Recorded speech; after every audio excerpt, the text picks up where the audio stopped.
ज्योत से ज्योत जगाते चलो, प्रेम की गंगा बहाते चलो, राह में जो आए दिन दुखी उसको गले से लगाते चलो। अभिवादन स्वीकार कीजिए। मैं हूं आपका दोस्त बालकृष्ण बाविस्का। आज बात करने के लिए आए हैं हिंदुस्तान के सिनेमा की, जो जगजाहिर है, जिसकी अपनी अमीट छाप है, चाहे वो अटक से कटक हो या यूरोप की धरती पर हो या कोई गल्फ कंट्री में हो। भारतीय संगीत, भारतीय कला ने जो अनोखी छाप छोड़ी है, जो इस दुनिया को एक धागे के हवाले करने का काम किया है। क्योंकि जो धागे हैं, उस धागों में जब मोतियाँ पिरो दिया जाता है तो वो मोती क्या कहलाती है मेरे दोस्तों? वो कहलाती है माला।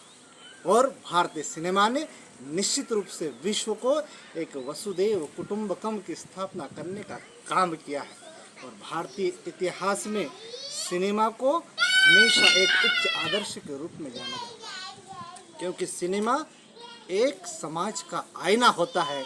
समाज में भी जो भी सांस्कृतिक, आर्थिक, सामाजिक और जो भी घटनाक्रम होते हैं, चाहे वो अच्छे हो या बुरे हो, लेकिन भारतीय सिनेमा उस इतिहास को बताने का काम करता है। यानी कि समाज का यदि कोई आईना है तो वह है भारतीय फिल्म इंडस्ट्रीज। चाहे वो दक्षिण की फिल्म इंडस्ट्रीज हो, चाहे पूर्व की फिल्म इंडस्ट्रीज हो, लेकिन जो भारतीय फिल्म इंडस्ट्रीज में जो बॉलीवुड है, जो कहीं ना कहीं एक अच्छा काम करते रहता है और समाज को आईना दिखाने का काम करता है। मैंने वीडियो की शुरुआत में ही कहा कि ज्योत से ज्योत जगाते चलो, प्रेम की गंगा बहाते चलो। तो ये भारतीय सिनेमा तो अपनी छाप छोड़ रहा है, ये भारतीय संस्कृति की मूल भावना भी है। भारतीय सिनेमा जो है उसने विश्व स्तर पर बड़े बड़ी कामयाबी हासिल की हो, चाहे वो ऑस्कर पुरस्कार हो या उससे भी बड़ा पुरस्कार हो। लेकिन जब ऑस्कर पुरस्कारों की बात आती है तो यूरोपीय सिनेमा क्यों हावी होता है, इस बात पर चिंतन और मंथन करने की आवश्यकता है।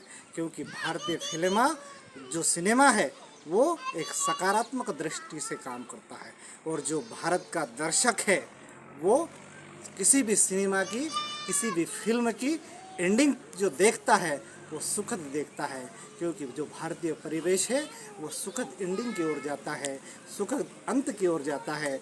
और जो यूरोपीय इतिहास की जो फिल्म है, जो बॉलीवुड की फिल्म है, वो हैप्पी एंडिंग नहीं करते हैं। उनका जो एंडिंग होता है निश्चित ही चिंतनीय होता है। इसलिए मैं पुनः कहता हूँ कि भारतीय फिल्म इंडस्ट्रीज का दुनिया में कोई तोड़ नहीं।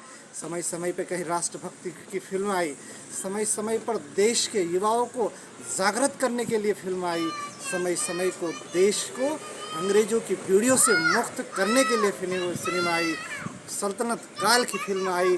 भारतीय इंडस्ट्रीज ने समय पर एक ऐसे पहलू को भी उजागर किया है जो समाज के लिए अति आवश्यक है। हम आप यदि प्रतिबंधित फिल्मों की बात करें, यदि विवादित फिल्म की बात करें, तो फिर हमको बैंडेड क्वीन नाम की फिल्मों को भी नहीं भूलना पड़ेगा। उसी तारतम्य में भी ऐसी कई फिल्में आए जिन्होंने समाज में एक नई ऊर्जा के साथ साथ एक विवाद उत्पन्न करने का काम किया है। लेकिन भारत प्रेम की भूमि है, भारत अहिंसा की भूमि है, भारत शांति की भूमि है। इसलिए यहाँ बुद्ध के संदेश भी होते हैं, यहाँ महावीर के संदेश भी होते हैं, यहाँ राम के संदेश भी होते हैं। और ऐसे संदेशों को हमको समझने की आवश्यकता है। एक अभी जो फिल्मों का जो दौर चल रहा है वो केरला स्टोरी के नाम से है। केरला स्टोरी न जाने अपने आप को क्या संदेश देना चाहता है, वो कौम को कबीलों में न जाने क्यों बांटना चाहता है। ऐसी कई फिल्में आई, तो ऐसी फिल्मों में हमको आरक्षण की फिल्म भी देखने की आवश्यकता है, हमको आर्टिकल 15 की फिल्म भी देखने की आवश्यकता है। और यदि फिल्म इंडस्ट्रीज को फिल्में बनानी है तो इस देश में जो पूर्वांचल इलाका है जहाँ पर अशांति है, ऐसे अशांत मुद्दों पर भी फिल्म बनाने की आवश्यकता है। क्योंकि हमारा जो पूर्वांचल एरिया है कहीं ना कहीं हिंसक हो चुका है, उस हिंसा का समाधान करने के लिए फिल्म बनाने की आवश्यकता है। क्योंकि फिल्म समाज का आईना होता है, समाज को दूसरी दिशा में ले जाने का काम जो आधुनिक फिल्म इंडस्ट्रीज कर रही है, निश्चित ही मुझे लगता है कि वो दिखते तो है हवा के साथ किंतु दिए के साथ है।